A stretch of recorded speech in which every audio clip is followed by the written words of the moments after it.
जय श्री कृष्ण। आज म श्रीमद् भागवतको 114औं दिनमा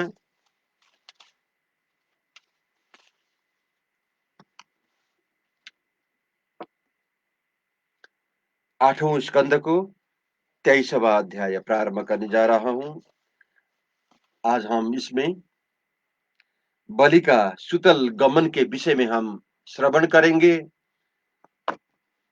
23 में प्रहलाद सुतल बसे बलि जाए, लही आनंद श्री विष्णु युत स्वर्ग गए सुरराय। सुखदेव जी बोले, हे राजन, उस समय महानुभाव राजा बलि हाथ जोड़ नेत्रों में आंसू भरकर विनय पूर्वक भगवान से बोला, हे भगवान, कैसा आश्चर्य है जो अनुग्रह आज तक देवों को भी न मिला। वह अनुग्रह आपने अपना चरण मेरे सिर पर रख कर दिया। यह कहकर भगवान ब्रह्मा और महादेव को प्रणाम कर बलि बंधन से छूटकर असुरों के साथ ले सुतल लोक को चला गया। इस तरह भगवान को इंद्र स्वर्ग का राज्य देकर अदिति का मनोरथ पूर्ण किया।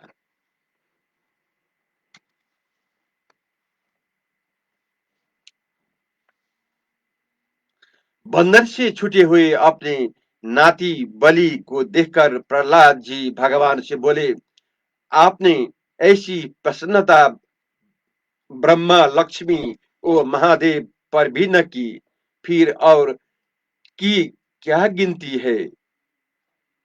हमारे अहोभाग्य है जो आपने हम असुरों की द्वारपाली स्वीकार की।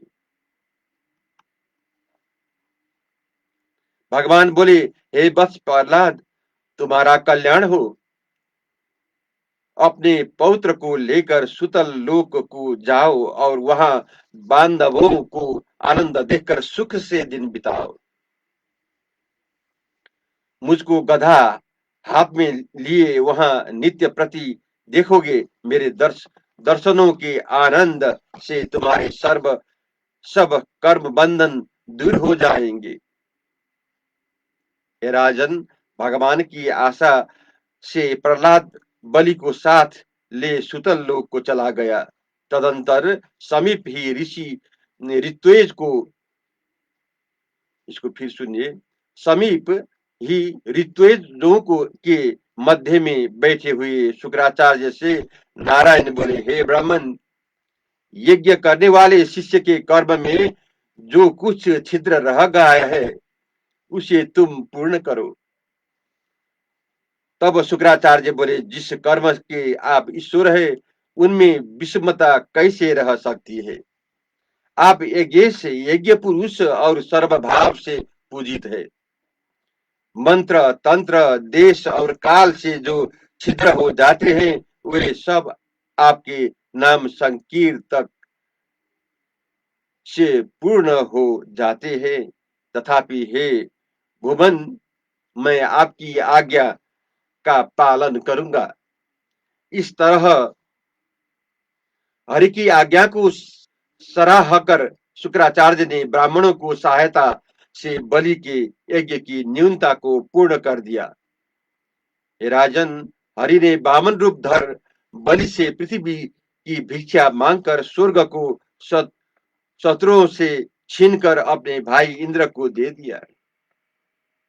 देव ऋषि दक्षु, भृगु, अंगिरा, सनत कुमार तथा शिवजी के साथ लेकर प्रजापति ब्रह्मा ने कश्यप और अदिति की प्रसन्नता के लिए वामन जी को सब लोगों का पति उपेंद्र बनाया। फिर ब्रह्मा की आज्ञा से इंद्र वामन जी को विमान में बैठाकर आगे करके स्वर्ग में ले गया। तब इंद्र उपेंद्र की भुजाओं से रक्षित त्रिभुवन का राज्य पाकर निर्णय हो परम रिद्धि को भोगने लगा। हे कुरुनंदन, वामन जी का यह सब चरित्र मैंने आपके सामने वर्णन किया। इसके सुनने से मनुष्य के सारे पाप नष्ट हो जाते हैं। जय श्री कृष्ण, जय श्री हरि। अब मैं 24वां अध्याय पाठ करने जा रहा हूं। इसमें मत्स्य चरित्र कथन की हम श्रवण करेंगे। बनी मत्स्य 24 में सागर माही सहाये, भय सत्य व्रत के मुहरी सो वरणों सुख पाए। परीक्षित ने पूछा, हे भगवान हरि, भगवान हे हे भगवान हरि, भगवान के मत्स्य अवतार को अद्भुत कथा सुनना चाहता हूँ। ईश्वर होकर कर्मों में फंसे जीव की तरह भगवान ने मछली का रूप क्यों धारण किया। कृपया भगवान के इस सुखदायक चरित्र का यथावत वर्णन कीजिए। सुखदेव जी बोले, हे राजन, गौ, ब्राह्मण, देवता, वेद और धर्म अर्थ की रक्षा करने की इच्छा से भगवान शरीर धारण करते हैं तथा उच्च नीच सब प्राणियों में वायु की तरह सर्वत्र वर्तमान रहते हैं, परंतु उनके उच्चनीय गुणों को नहीं प्राप्त होते हैं। कल्पांत में जब ब्रह्मा की निंदा के कारण कारण से संसार का प्रलय हुआ था, तब पृथ्वी व्याधि सतलोक समुद्र में डूब गए थे। और उसी समय ब्रह्मा के मुख से निकले हुए वेदों को हयग्रीव दैत्य हर कर ले गया। उस असुर के मारने को भगवान ने मछली का रूप धारण किया था। सत्यव्रत नाम कोई राजऋषि केवल जल का पान करता, नारायण में एकाग्र बुद्धि लगाकर तप करता रहता था। यह इस तरह महाकल्प में सूर्य का पुत्र होकर श्राद्ध देव तनु के नाम से विख्यात है। एक दिन यह राजा कृतमाल नाम नदी के तट पर बैठा जल से तर्पण कर रहा था। तब उसी तब उसकी अंबजी के जल में अकस्मात एक मछली आ गई। सत्यव्रत ने हाथ में आई हुई उस मछली को नदी के जल में छोड़ दिया। तब मछली उस राजा से कहने लगा, हे दीनानाथ, मैं अपने सजातीय जलचरों के मारे रक्षा के लिए आपकी शरण आई थी। सो आप मुझ गरीबिनी को इसी नदी के जल में ही क्यों छोड़ देते हो? राजा को यह मालूम नहीं था कि मेरी ही रक्षा के लिए भगवान ने मत्स्य रूप धारण किया है। इस बात को बिना बिना ही बेचारे राजा ने उस मछली की रक्षा करने का विचार किया। तब तब उसे कलश के जल में रखकर उसको अपने आश्रम में ले आया। वह उस कमंडलू में एक ही रात में इतनी बढ़ गई कि उसके रहने को उससे जगह न रही। तब वह राजा से बोली, हे राजन, मुझको इस कमंडल में बड़ा कष्ट है। कोई और बड़ा स्थान बताओ जिसमें सुख पूर्वक रह सकूं। तब राजा ने उस मछली को वहां से निकालकर किसी जल के कुंड में डाल दी। उसमें जाते ही वह मछली 2 घड़ी में 3 हाथ लंबा हो गई। फिर वह राजा कहने लगे कि हे राजन, ये जलाशय भी मेरे मुख से मेरे मुख से रहने योग्य नहीं है। मेरे लिए कोई बड़ा जलाशय बताओ। तब राजा ने उसे वहां से निकालकर एक सरोवर में डाल दी। और वहां वह ऐसे बड़ी कि सरोवर का जल उससे ढक गया। तब फिर बोली, हे राजन, यह सरोवर भी ठीक नहीं है। मुझको किसी गंभीर जलाशय में छोड़ो। इस कहने पर जहां जहां बड़े बड़े जलाशय मिल सके वहां तक उनमें उनमें राजा उसे डालता रहा। परंतु जब मछली कहीं नहीं समाई, तब समुद्र में डाल दी। समुद्र में डालते ही वह मछली बोली, हे राजन, तुम मुझको इसमें मत डालो, क्योंकि इसमें जल के मकरादिक बड़े बड़े जीव मेरा भक्षण कर लेंगे। इस कारण मछली की सुंदर वाणी से विमोहित हो राजा ने पूछा, आप कौन है जो मछली के रूप से हमको मोहित कर रहे हो? हमने तो ऐसा पराक्रमी जल का जीव आज तक कभी नहीं देखा है। आप निश्चय ही साक्षात हरि भगवान है। प्राणियों पर अनुग्रह करने के लिए आपने यह जल से जीव का रूप धारण किया है। हे प्रभु, प्राणियों प्राणियों के कल्याण के निमित्त ही आपकी सब लीला बता रहे। अब मैं आपको जानना चाहता हूँ। हे राजन, सत्यव्रत राजा के इस वचन को सुनकर मस्त रूप भगवान बोले, हे अरिंदम, आज के 7वें दिन में ये भूर्भुवादिक तीनों लोक प्रलय के जल में डूब जाएंगे। तब एक मेरी भेजी हुई एक बड़ी नाव आकर तेरे पास उपस्थित होगी। उसी समय तुम तक सब छोटी बड़ी औषधियों के बीजों को सप्त ऋषि और सब प्राणियों को लेकर उन विशाल नाव पर चढ़कर एक निरालोक समुद्र में ऋषियों के देश से विचरोगे। उस नाव के अपने पास आने पर उसे बांसुरी सर्प से मेरे श्रृंग में बांध देना। मैं ऋषियों और नाव सहित तुझको ब्रह्मा की रात्रि तक समुद्र में खिंचता हुआ विचरूंगा। उसी समय तुमको मेरी माया का ज्ञान होगा। यह कहकर भगवान अंतर्ध्यान हो गए। तब राजा भगवान की बताए हुए समय की प्रतीक्षा करने लगा। तदंतर घोर वृष्टि के कारण समुद्र अपनी मर्यादा का उल्लंघन कर इतना बड़ा दिखाई दिया कि जिससे संपूर्ण पृथ्वी जल से डूबी दिखाई देने लगी। इतने ही में भगवान की भेजी हुई एक नाव आई। राजा उस पर सप्तऋषि और संपूर्ण औषधियों के बीजों को लेकर चढ़ गया। तब ऋषि प्रसन्न होकर राजा से कहने लगे, हे राजन, ये सब भगवान का अब तुम ध्यान करो। वही भगवान हमारे इस संकट को दूर कर हमारा कल्याण करेगा। तदंतर राजा ने ध्यान करने पर उस महासागर को एक ही सिंह वाला सुवर्ण का एक मत्स्य दिखाई दिया, जिसका विस्तार 1,00,000 योजन का था।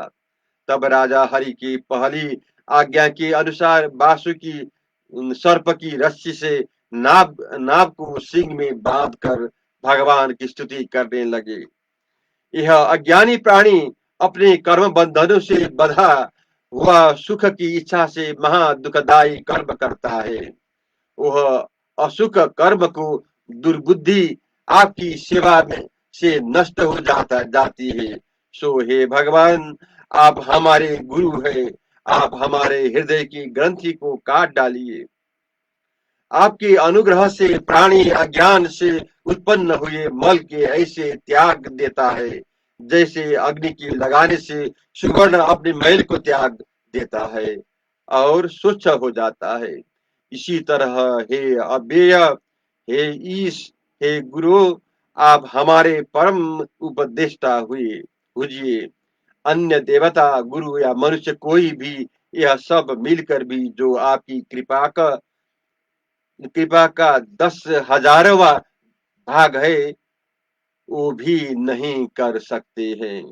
इसी से हे ईश्वर, मैं आपकी शरण में आया हूँ। जैसे जैसे अंधे का मार्ग प्रदर्शक अंधा हो, उसी तरह अज्ञानी गुरु होना निष्फल है। और आप तो सबकी दृष्टि से प्रकाशमय सूर्य हो, इसलिए हम अपना स्वरूप जानने के लिए आपको अपना गुरु बनाते हैं। ये मनुष्य को असत्य उपदेश देता है, जिससे ये दुरत्य यह अंधकार में फंस जाता है। आप अव्यय है और आप हमें उस अव्यय अमोघ ज्ञान को उपदेश देते हो, जिसके प्रताप के मनुष्य आपके चरणों की शरण में पहुंच जाता है। आप सब लोगों के सुदृढ़ सुहृद ईश्वर आत्मा गुरु ज्ञान और अभीष्ट सिद्धि हो। तो अनेक कर्मों में यानी विषय वासनाओं में से बंधे हुए अंधी बुद्धि वाले मनुष्य हृदय में विराजमान होने पर भी आपको नहीं जान सकते हैं। हे हे वरेण्य, मैं ज्ञान की प्राप्ति के लिए आपकी शरण में आया हूँ। सो आप परम अर्थ के दीपक रूप वचनों से मेरे हृदय की गांठों को खोलकर मेरे हृदय में अपने आनंद स्वरूप को प्रकाश करो, जिससे मेरा हृदय अंधकार दूर होवे। राजा की प्रार्थना से प्रसन्न होकर मस्त रूपी भगवान महासागर में विचरते हुए उस राजा को तत्वों का उपदेश करने लगे। उनके मुख से राजा ने सांख्य योग की क्रिया से युक्त अत्यंत गुह्य मत्स्य पुराण सुना था। वही मत्स्य रूप भगवान ने प्रलय के अंत में हयग्रीव नाम असुर को मारकर सोकर उठे हुए ब्रह्मा के लिए बीज ला दिए।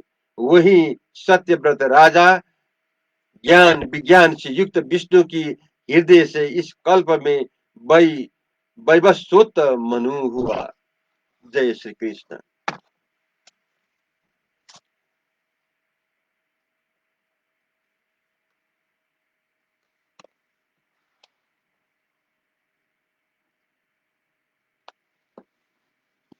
श्री हरिशरण।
सखा हमारे नाथ स्वामी सखा हमारे नाथ नारायण वासुदेव श्री कृष्ण गोविंद हरे मुरारी नाथ नारायण वासुदेव श्री कृष्ण गोविंद हरे मुरारी